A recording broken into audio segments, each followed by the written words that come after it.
Hello, welcome, Assalamu alaikum, Maciej al khair, Sabah al khair, good morning, bonjour, kalispera, kalimera, wherever you are in the world. How do you say it in Polish? Dzień dobry.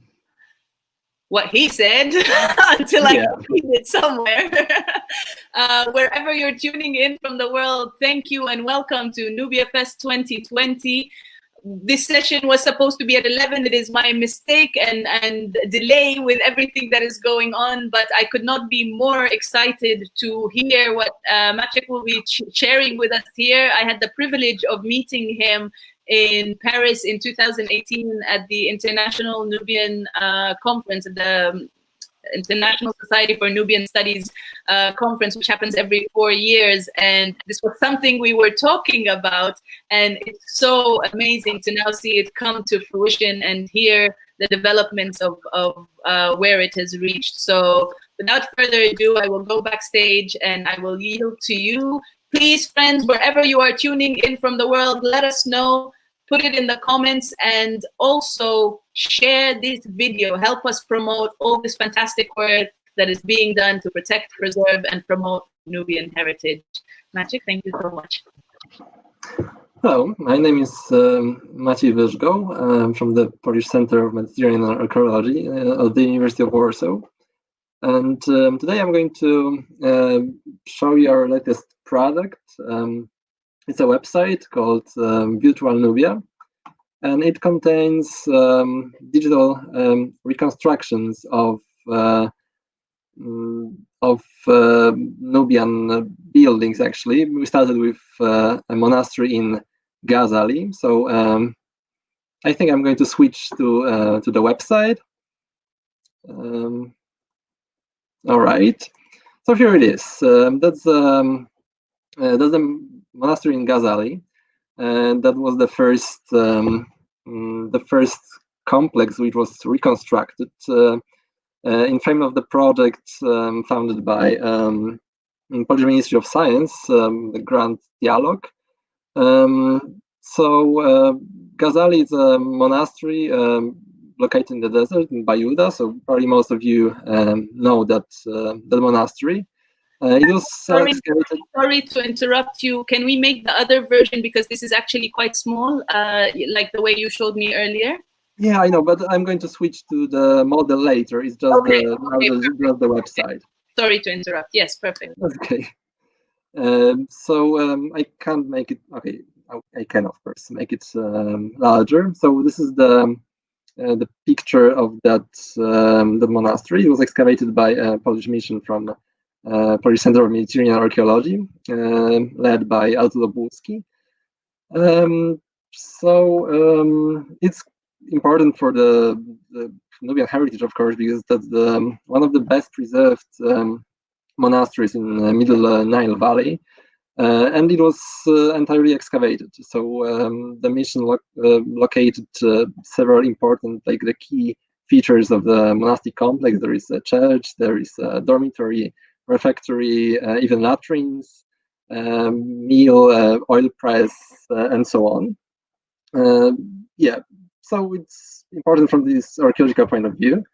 But in frame of this project, we reconstructed that monastery.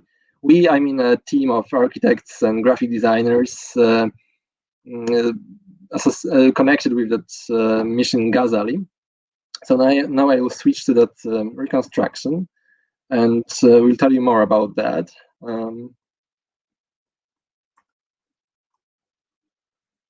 Okay, so this is the reconstructed complex. The idea appeared, I guess, during the excavations in Ghazali. So first two buildings which were reconstructed were the church's, three buildings actually, dormitory and refectory. Architects from that mission, Agnieszka Wujec and Joanna Wyżgoł, then Szewczyk, were appointed with this task to reconstruct those key buildings in a monastic complex just to show it to like the broader audience. So I met girls in Cairo like 2 years ago. They were working on that. It's I must say it's not so easy to reconstruct those buildings because, as you saw previously, and I will show you that again. The monastery was preserved to this extent. So what they did was to compare all those. I mean, first of course, they documented all the architectural remains, and then they compared that with some other complexes, monastic complexes in Nubia, like Castle Luis, and like the most important was, I guess, Al-Bahadza in Aswan, the monastery with very well preserved dormitory. So this reconstruction is actually based on these analogies, and of course also girls spent a lot of time like experiencing the Nubian vernacular architecture because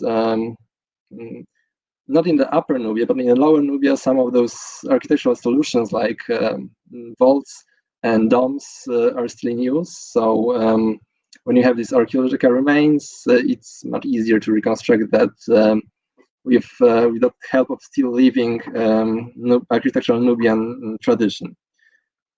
So what we can do on that side, I'm not going to spoil you the fun of exploring the site, the website. So I'm just going to tease you somehow with that projection. So what we can do is like have a look on the whole monastic complex with this orbital view. But also there is another one. You can experience the space by using the first person view, and you can actually move inside with adjusting the speed, the walking speed.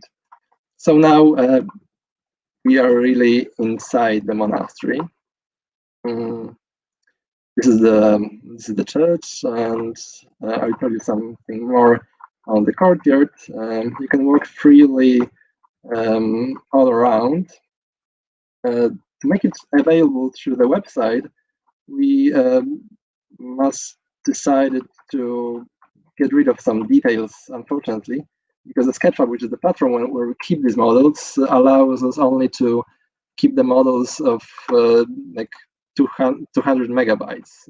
So the most difficult part for graphic designers was actually to make the models small, but still like available for and quite pleasant for an eye. That's why you cannot enter the particular buildings from this view, but I will show you around. Of course, this view is also not the whole fun of virtual Nubia, because it's in the technology, in VR technology, so the virtual reality. When you have this VR headset, you can actually like totally immerse into that monastery just to move in here. So it's very realistic that way. But the aim was to share it with like a broader audience, even in the countries where internet connection is not so fast. That's why these models are so light. So I hope that in Sudan, for instance, it will be possible to experience that without downloading files which are like, I don't know, several gigabytes. So apart from these analogies, sometimes, of course, our architects got to guess something or even decide to put something in places where it wasn't probably located in reality, just to give viewers the idea how the monastery worked. That's why, for instance, we have this oil press over here, and the only archaeological remain which remained after that press was that stone. So this is the like Egyptian analogy. When you are experiencing that space, it's quite obvious that it's easy to get lost in here. But I will just walk with you right now. Later, you can explore it by yourself. So we are going through the most important buildings. This is the dormitory, pretty big one. Later we'll enter the interior. And now we are going to the latrines, which are also quite numerous in Ghazali Monastery. That's why there is this assumption that it was a pilgrimage center connected with healing of some digestive problems. So these are the latrines over here. They are also reconstructed from the inside. You can enter that. So that's all for the exterior. Now I will show you how to get to the inside. So there is this guided tour possibility where you can move to particular buildings with better quality. Because as I said, those models are quite light, so we need to give up some details. But also we divided that for several smaller parts with much better quality. So churches, for instance.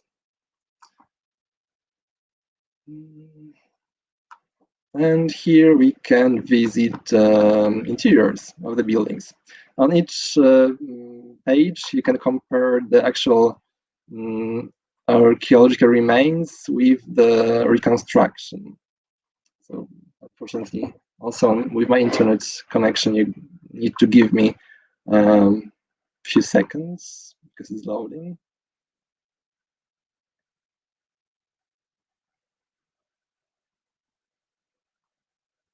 So I think that reconstructing the churches was like the most difficult part because there are a lot of details. It's very complicated architecture. Now we are moving here, first person view, and we are inside the church in Ghazali. You're probably surprised that there are no wall paintings inside. Of course, we could guess what supposed to be on the walls because the liturgical program and iconographical program of Nubian churches is quite well known. But in Ghazali, unfortunately, there are no remains of wall paintings beside those imitations of bricks in that part. So we just decided to not guessing and leave the pages, the walls blank. Here are some additional information on when you click on that info points, what inscriptions, for instance, because the church in Ghazali was filled with inscriptions. All the walls were covered in inscriptions. There are a lot of them. So to give you some like backstage information of the reconstruction, we know that there was this altar screen, but these actual poles are inspired by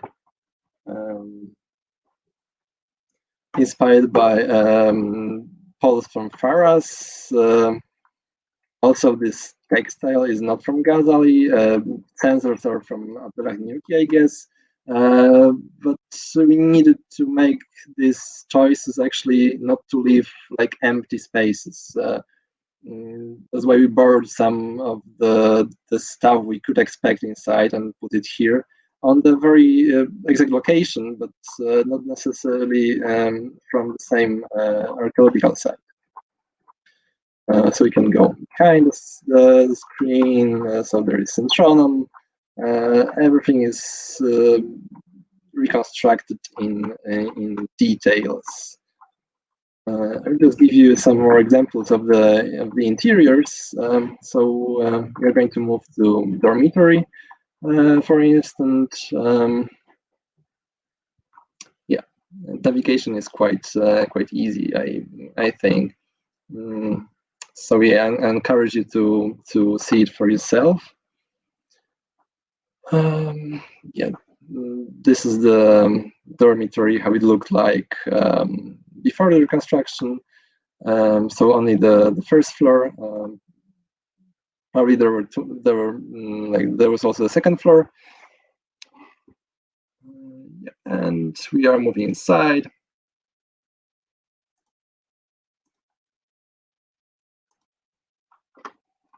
Okay, and just for your information, something's wrong with the connection or with the model.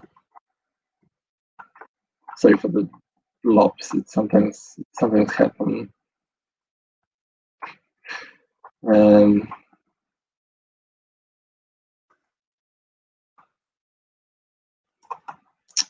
All right, sorry, it's the fault of the platform, I guess. But you can see that for yourself.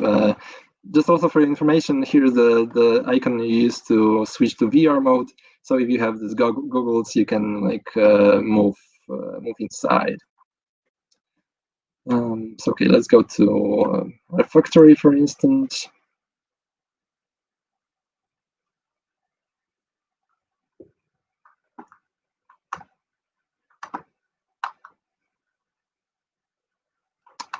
Okay.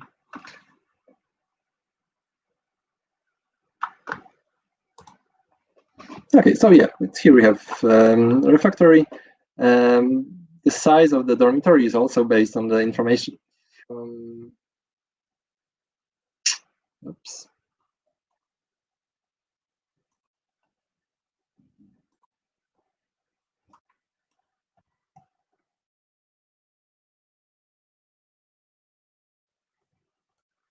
I don't know if it's my internet connection, which is probably also bad, or Sketchfab experienced some difficulties.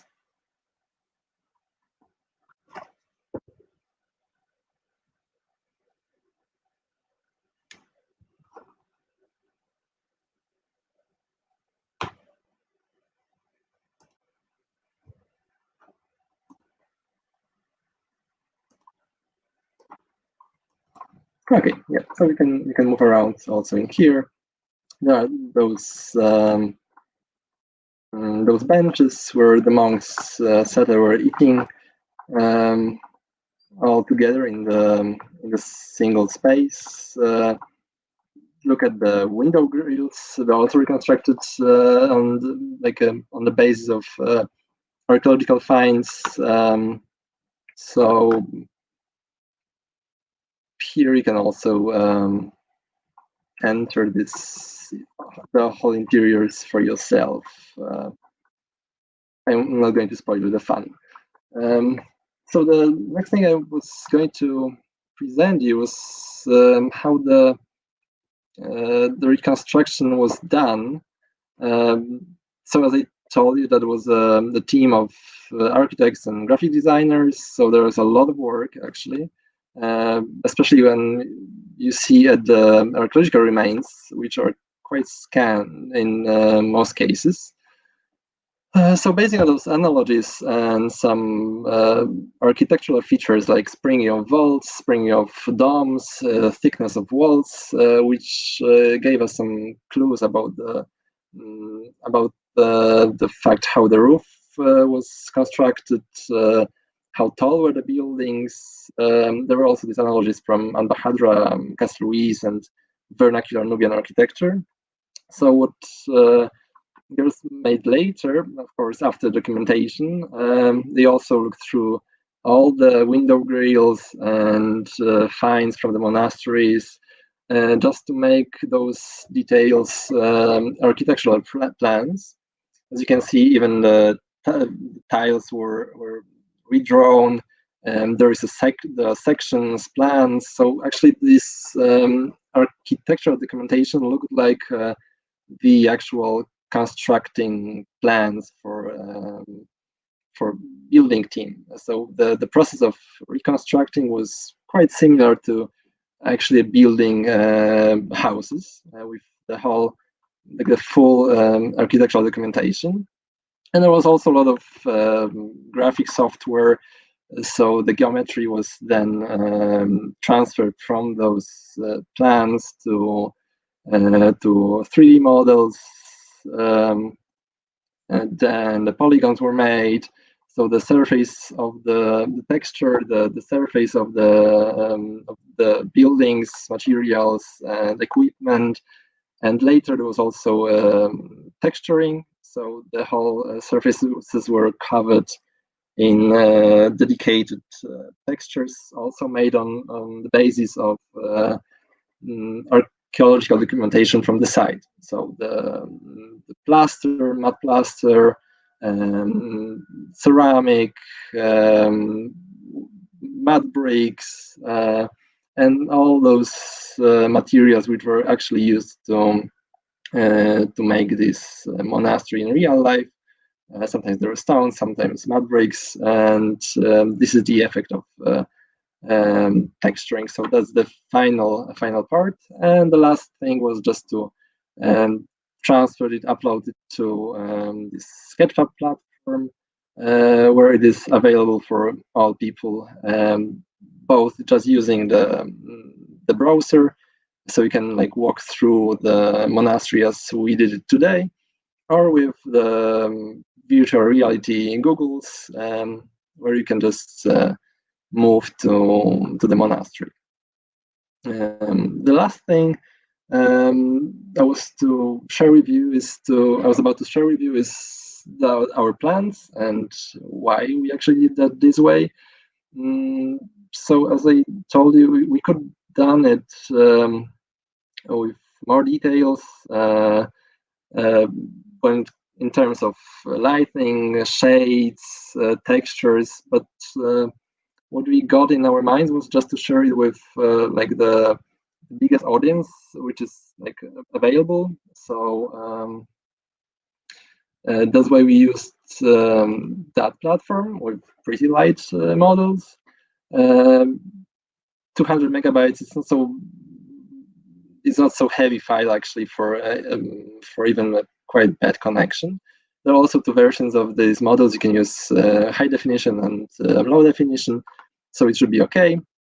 By the end of the year, we are going to finish also Old Dongola Monastery, and that's gonna be fun because there are all those wall paintings which we are putting on the walls, so you could experience the annexes in Old Dongola Monastery. Because as far as today, only these are fully excavated, but that's by the end of the year. And I hope that in the future we are going to like collaborate with some other researchers, institutions, and collect those digital models of Nubian heritage sites on that website. So that's for the future. And we are also working on offline application, which will be more animated. So these graphic designers that are working right now on the reconstruction of monks. So we send them some information about the clothing. So those monasteries will be filled with actual monks roaming around, and in this offline application we'll be able to join them and also see how this monastery worked. So now we can see like the only the spaces, also with equipment, but then we'll be also presenting you some people living inside. Yeah, this offline application will be available for I don't know, museums, on some conferences, because that's going to be much heavier, like several gigabytes. So it's not going to be so easily accessible as it is right now, but much more enjoyable, I guess. Okay, so that was all for the teaser. So I encourage you to visit the site and experience it for your own. Yeah, I think I can finish here with sharing the screen.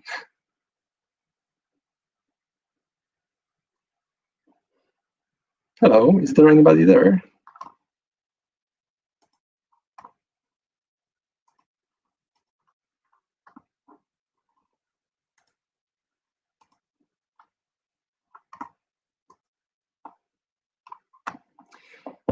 So I don't know if you have any questions.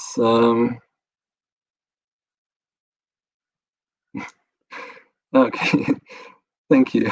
I hope you will enjoy that.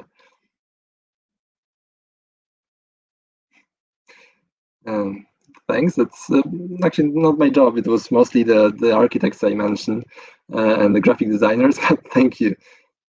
So that's for the whole team.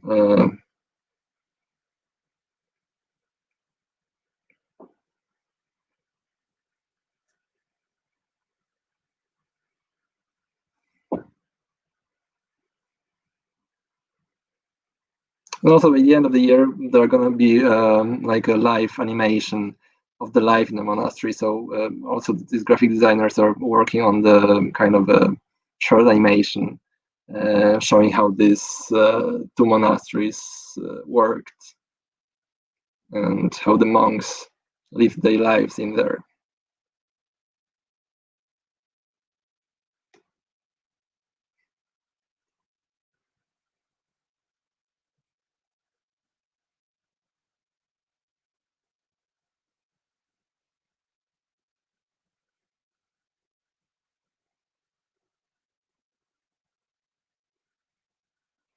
Just in case, you can also email me, and so you can find a contact on the Nubia Fest, I guess, and also in the Polish Center of okay, yeah.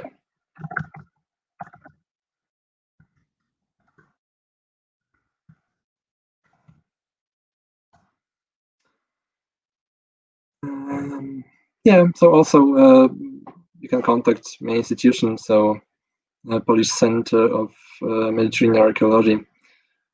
I see this offline application probably on DVD more than CD. But yes, we are going to. We hope that we could bring it to Sudan, and it's going to be available on offline. So these actually you cannot like download and use it as virtual reality application without an internet. But this offline application we are working on right now, that would be possible. So we hope that then we could bring it to the remote places where there is no internet, for instance, or slow internet.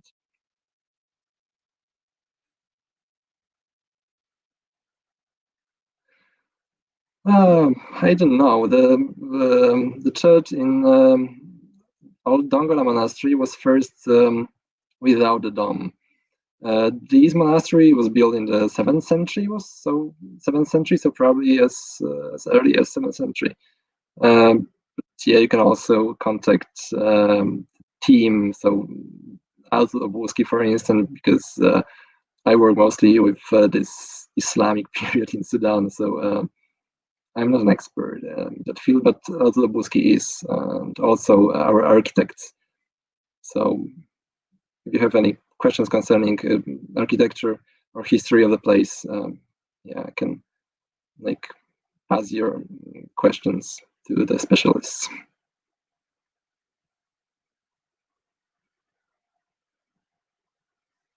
Okay, so the Polish Center.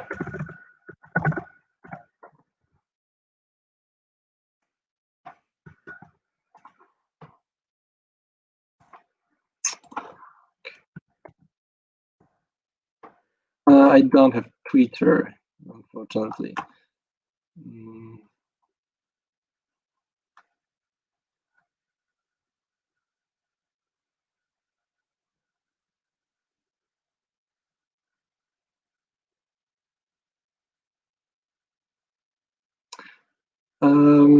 Well, mostly through the this PCMA fan page on Facebook, I guess. I will also share that one with you.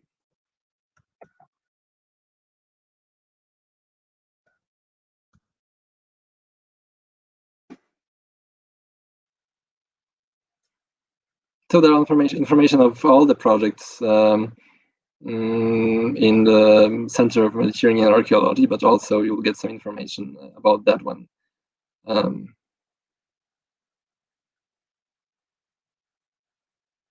And always, Artur Obuski always share it on Twitter, so you'll find him somehow.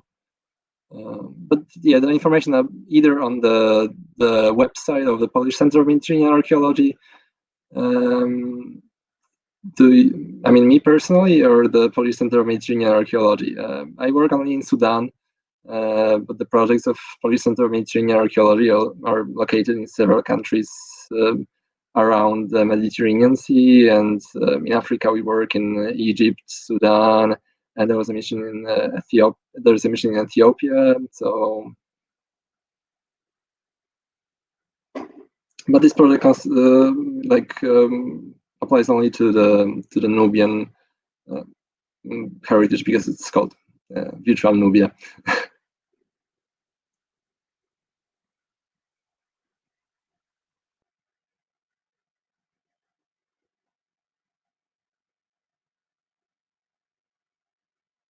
I will come through here if that's okay. Thank you so much for this wonderful presentation. Let me remove the banner, and I will be the banner to encourage people to ask any questions going through their mind, because this is a great opportunity to see the impact of technology. So as the Nubia initiative, as I mentioned to you when we were in Paris, we were looking at working with technology for reconstructing these sites, and also making them accessible through, like the 3D goggles, so that if we're having a physical, post. Yeah, no, it's not possible. Yes, that's cool. I tried that, and it's really nice. to feel like you're actually going through the. Yeah, I mean, because as I said, it's actually in the VR technology, so all these models are accessible this way. So do in that manner, and it goes back to the impact of technology. So how much would you say? And I'm thinking here specifically from the angle of community engagement. How much would you say the necessity of being familiar with technology? Sorry, my sister's dog here is wanting to be part of the conversation. It's okay, Donna.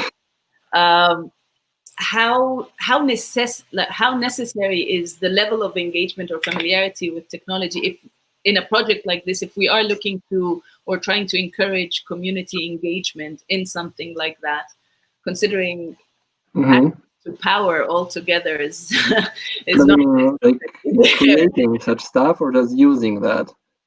Because both. I mean, using that it's quite easy. I mean, it's very intuitive. Like you can roam through that spaces just as in all the computer games, actually. But yeah, creating that reconstructions is quite difficult, actually. So all those, also the software used by graphic designers is probably quite expensive.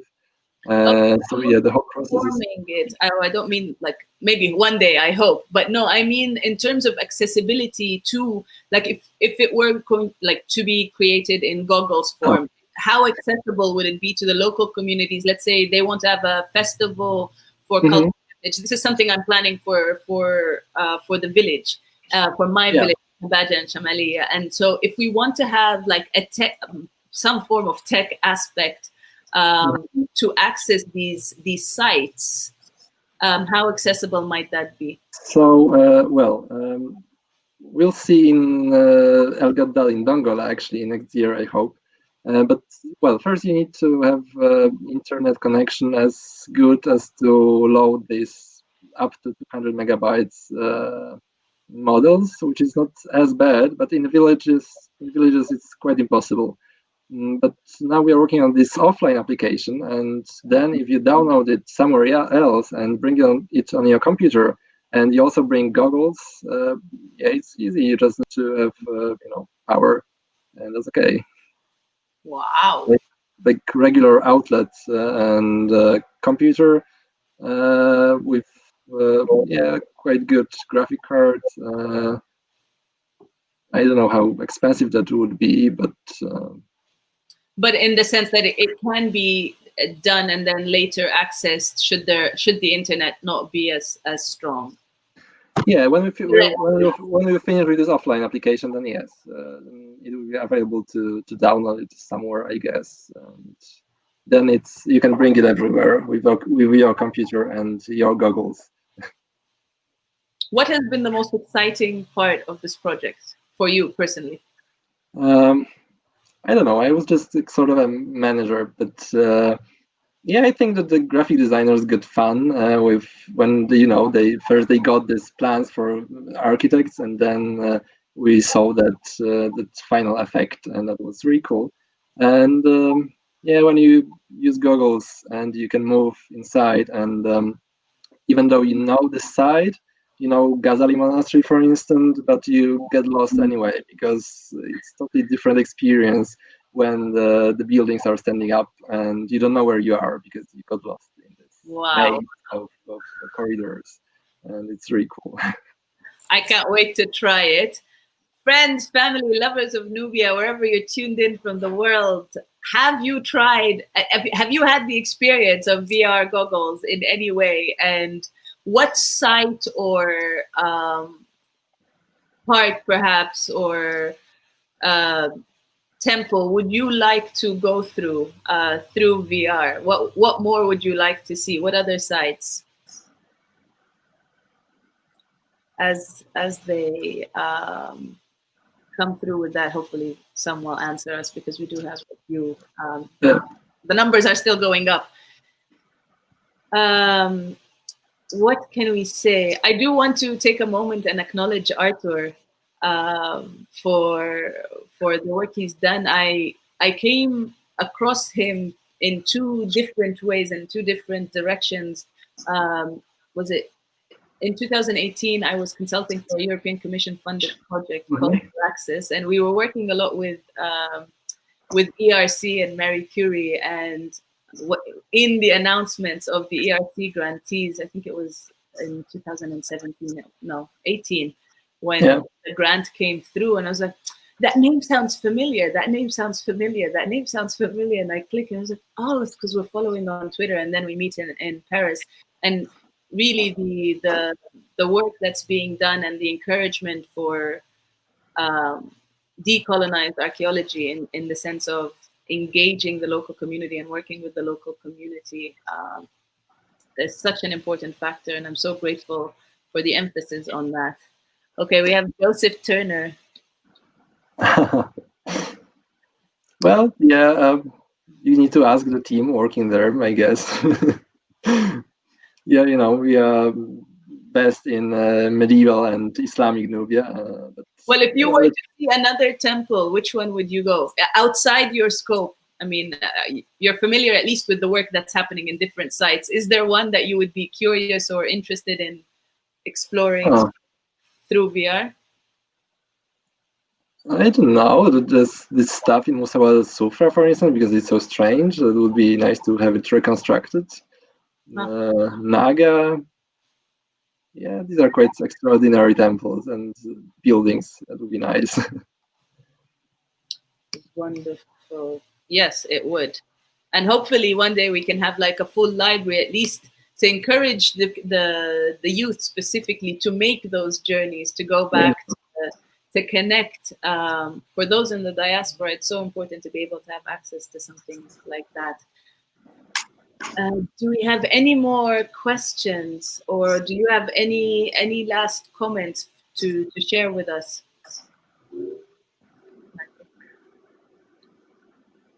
Will you be joining us for what can we expect for Nubia Fest 2021? What would you be sharing with us then, as far as this project goes? I don't know. I can share something. I mean, something from grant, I hope, or from this community engagement stuff we are working on, and also, the Dongola monastery will be also finished by the next year. So we would be, maybe we'd have a presentation about that. Yeah. I will look forward to it. I definitely will look forward to it. And we are saying there is the next panel starting. Well, if we don't have any more comments or questions, then please join me in thanking Maciej for his presentation, for his work, for the team's work. We extend the gratitude to the whole team and to the Polish Center. The work you're doing with the local communities, both in Egypt and in Sudan. And I also read that in Ethiopia, there is a scholarship for engaging Ethiopian students in the archaeology, which is amazing.